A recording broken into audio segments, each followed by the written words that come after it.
Pada hari yang ke-8, Musa memanggil Harun serta anak-anaknya dan para tua-tua Israel, lalu berkatalah ia kepada Harun, "Ambillah bagimu sendiri seekor lembu muda untuk korban penghapus dosa, dan seekor domba jantan untuk korban bakaran, kedua-duanya yang tidak bercela.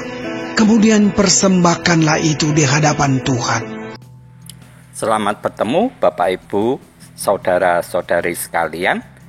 Di episode ke-90 kali ini, kita masih melanjutkan pembahasan mengenai Alkitab, khususnya di kitab Imamat, dan kita telah sampai di pasal ke-9. Di pasal 9 ini keseluruhannya terdiri dari 24 ayat. Oleh LAI diberi subjudul "Para Imam Menerima Jabatannya". Ini mengacu kepada sosok yang bernama Harun dan anak-anaknya. Di ayat pertama dan ayat kedua, atau boleh dikata lebih tepatnya, keseluruhan dari 24 ayat ini sebenarnya merupakan kelanjutan dari pasal ke-8 di episode yang lalu. Dan ini juga merupakan pengulangan narasi yang pernah kita bahas, kita telah di kitab Keluaran, khususnya di pasal ke-29. Hanya saja di kitab Imamat kali ini, khususnya pasal 9, merupakan literasi yang lebih detail dibandingkan dengan kitab Keluaran. Ini dapat Anda melakukan perbandingan komparasi di perikop terakhir dari kitab Keluaran pasal ke-29.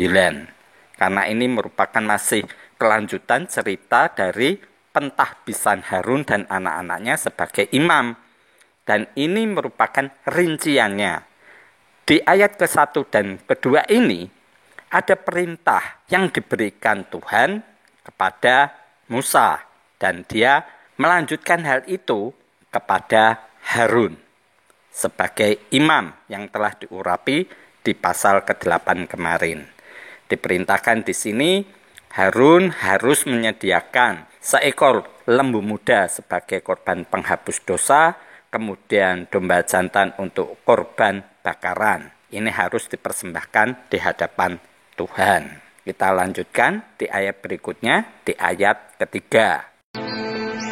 "Dan kepada orang Israel, haruslah engkau berkata begini, ambillah seekor kambing jantan untuk korban penghapus dosa, dan seekor anak lembu, dan seekor domba, masing-masing berumur setahun, dan yang tidak bercela, untuk korban bakaran.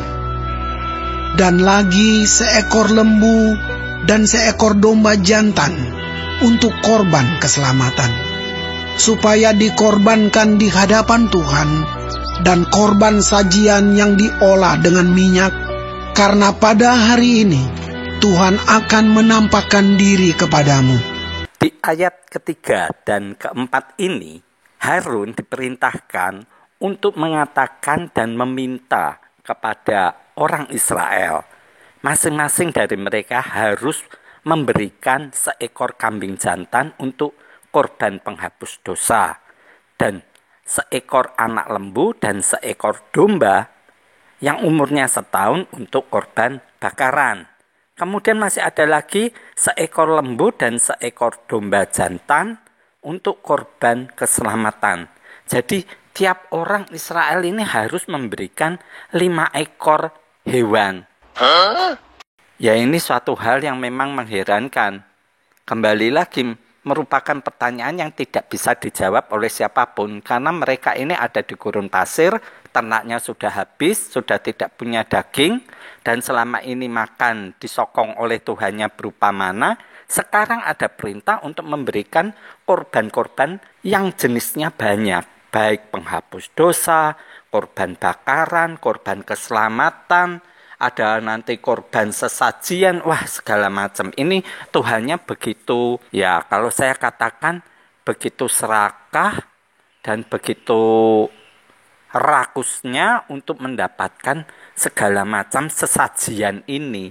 Padahal dia juga tahu bahwa umatnya ada di tengah-tengah gurun pasir. Adanya cuma pasir semua. Sekarang minta korban-korban sesajian semacam ini. Apa ya bisa orang Israel memberikan korban-korban semacam ini sebagai persembahan? Nah, ini sesuatu yang memang tidak pernah dijabarkan oleh teolog manapun. Tinggal kewarasan kita, apakah mau menerima cerita ini ataukah tidak. Ataukah memang ini perintah yang diberikan agar nantinya ketika mereka telah sampai di satu tempat di mana mereka bisa bercocok tanam, beternak, nah baru mereka memberikan korban-korban sesajian ini. Yaitu memang tidak tahu. Tapi sungguh aneh jika si Tuhan ini memberikan perintah yang tidak dapat dilakukan oleh umatnya. Mari kita lanjutkan di ayat berikutnya, di ayat kelima. Kemudian dibawa merekalah apa yang diperintahkan Musa ke kemah pertemuan, lalu mendekatlah segenap umat itu dan berdiri di hadapan Tuhan. Kata Musa, inilah firman yang diperintahkan Tuhan kamu perbuat, agar kemuliaan Tuhan tampak kepadamu. Kata Musa kepada Harun, datanglah mendekat kepada mezbah. Olahlah korban penghapus dosa dan korban bakaranmu, dan adakanlah pendamaian bagimu sendiri dan bagi bangsa itu. Sesudah itu, olahlah persembahan bangsa itu, dan adakanlah pendamaian bagi mereka, seperti yang diperintahkan Tuhan. Di ayat kelima hingga ayat ketujuh ini diceritakan bahwa orang Israel membawa apa yang diperintahkan Musa. Ini hewan-hewannya itu dibawa ke kemah pertemuan. Ini menurut saya dari ayat kelima hingga ayat ketujuh ini merupakan ayat kebohongan yang luar biasa. Karena jelas-jelas memang tidak mungkin bangsa Israel bisa memberikan korban-korban yang diminta oleh si Tuhan melalui Musa. Ini adalah ayat yang mengada-ada jika nalar kita memang masih waras. Kita lanjutkan di ayat berikutnya, di ayat ke-8. Maka mendekatlah Harun kepada mezbah, dan disembelihnyalah anak lembu yang akan menjadi korban penghapus dosa baginya sendiri. Anak-anak Harun menyampaikan darah lembu itu kepadanya, dan Harun mencelupkan jarinya ke dalam darah itu dan membubuhnya pada tanduk-tanduk mezbah. Darah selebihnya dituangkannya pada bagian bawah mezbah. Lemak, buah pinggang, dan umbai hati dari korban penghapus dosa itu dibakarnya di atas mezbah, seperti yang diperintahkan Tuhan kepada Musa. Tetapi daging dan kulitnya dibakarnya habis di luar perkemahan. Kemudian ia menyembelih korban bakaran, lalu anak-anak Harun menyerahkan darah korban itu kepadanya. Maka Harun menyiramkannya pada mezbah sekelilingnya. Juga diserahkan merekalah kepadanya korban bakaran itu menurut bagian-bagian tertentu beserta dengan kepalanya, lalu dibakarnya di atas mezbah. isi perut dan betisnya dibasuhnya dan dibakarnya dengan korban bakaran di atas mezbah. Sesudah itu dibawanya persembahan bangsa ke mezbah.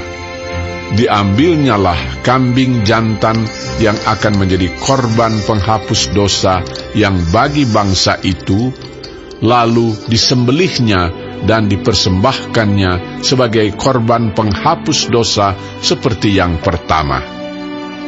Kemudian dibawanyalah korban bakaran ke mezbah, dan diolahnya sesuai dengan peraturan. Selanjutnya dibawanyalah korban sajian dan diambilnya segenggam daripadanya, lalu dibakarnya di atas mezbah, di samping korban bakaran pada waktu pagi. Ia menyembelih juga lembu dan domba jantan yang akan menjadi korban keselamatan bagi bangsa itu. Lalu anak-anak Harun menyerahkan darah korban itu kepadanya, maka Harun menyiramkannya pada mezbah sekelilingnya. Tetapi segala lemak dari lembu dan dari domba jantan itu, yakni ekor yang berlemak, lemak yang menutupi isi perut, buah pinggang dan umbai hati, segala lemak itu diletakkan mereka di atas dada kedua korban itu, lalu Harun membakar segala lemak itu di atas mezbah. Dada dan paha kanan itu dipersembahkan Harun sebagai persembahan unjukan di hadapan Tuhan, seperti yang diperintahkan Musa. Harun mengangkat kedua tangannya atas bangsa itu, lalu memberkati mereka. Kemudian turunlah ia setelah mempersembahkan korban penghapus dosa, korban bakaran, dan korban keselamatan. Di ayat ke-8 hingga ayat ke-22, ini merupakan rincian ritual sesajian yang dilakukan oleh bangsa Israel melalui Imam Harun, sebagaimana yang diperintahkan Tuhan melalui Musa. Ini demikian detail satu persatu, dan selalu ada percikan darah. Selalu ada darah yang dikorbankan, yang ditaburkan, yang selalu dikucurkan sebagai pertanda bahwa si Tuhan ini menerima sesajian dari bangsa Israel ini. Selalu ada pembunuhan. Nah, ini Tuhannya ini nampaknya suka sekali dengan ritual pembunuhan. Oh no! Kita lanjutkan di ayat berikutnya, di ayat ke-23. Masuklah Musa dan Harun ke dalam kemah pertemuan. Setelah keluar, mereka memberkati bangsa itu, lalu tampaklah kemuliaan Tuhan kepada segenap bangsa itu. Dan keluarlah api dari hadapan Tuhan, lalu menghanguskan korban bakaran dan segala lemak di atas mezbah. Tatkala seluruh bangsa itu melihatnya, bersorak-sorailah mereka, lalu sujud menyembah.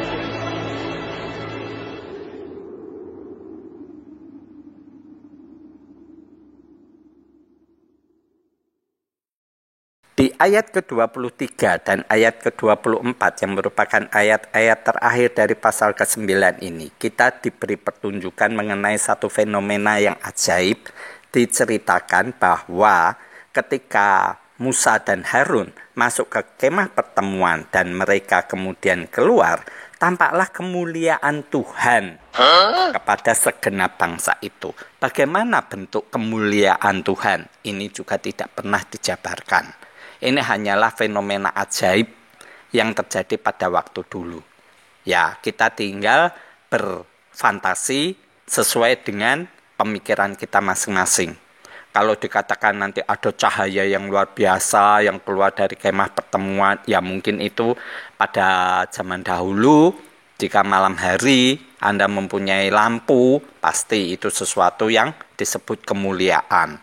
Katakan saja Anda mempunyai senter LCD yang sekarang ini banyak ada di sekitar kita, atau mungkin Anda mempunyai petromak, atau Anda mempunyai lampu listrik dengan kapasitas yang tinggi, yang besar, pasti akan menerangi sekitar daerah itu, dan Anda akan melihat satu fenomena yang mengherankan, dan Anda bisa disembah sebagai sosok dewa, sebagai sosok Tuhan yang membawa terang, kemuliaan. Nah, ini kita tidak tahu bagaimana kemuliaan Tuhan yang ditulis di ayat ke-23 ini.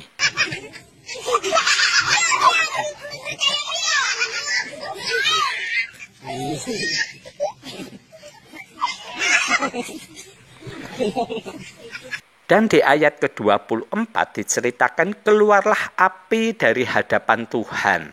Hadapan Tuhan ini bagaimana? Apakah sosok Tuhannya ini muncul? Lantas bentuknya bagaimana? Ini juga tidak pernah diceritakan secara detail. Bahkan di sini pun di ayat ke-24, bahkan di pasal ke-9-nya ini yang merupakan detail dari cerita terdahulu di kitab Keluaran, ternyata kemuliaan Tuhan, sosok Tuhan sendiri tidak pernah diceritakan secara detail, secara nyata bagaimana bentuk Tuhan ini. Tapi dikatakan di sini bahwa ada api yang keluar dari hadapan Tuhan dan menghanguskan korban bakaran dan segala lemak di atas mezbah. Ini yang merupakan sesajian dari bangsa Israel. Jadi ada api yang menyambar. Lantas jika zaman sekarang ini api menyambar dari mana? Ya mungkin kalau Anda ini ada tukang las, seorang pekerja las di satu pabrik atau mungkin di satu bengkel, Anda bisa mempunyai alat las itu bisa mengeluarkan api. Ya kemungkinan semacam itu. Atau kalau tidak Anda seorang chef. Kita tahu chef itu membawa juga alat berupa gas kecil yang bisa ditenteng ke sana kemari, dan itu bisa untuk membakar daging yang disajikan kepada pengunjungnya. Nah, itu ada api yang keluar. Nah, sekarang kita melihat ada api yang juga keluar dan menghanguskan korban bakaran di atas mezbah. Ini berarti apinya lebih besar, mungkin lebih panjang, dan tentunya ada gas yang digunakan di situ.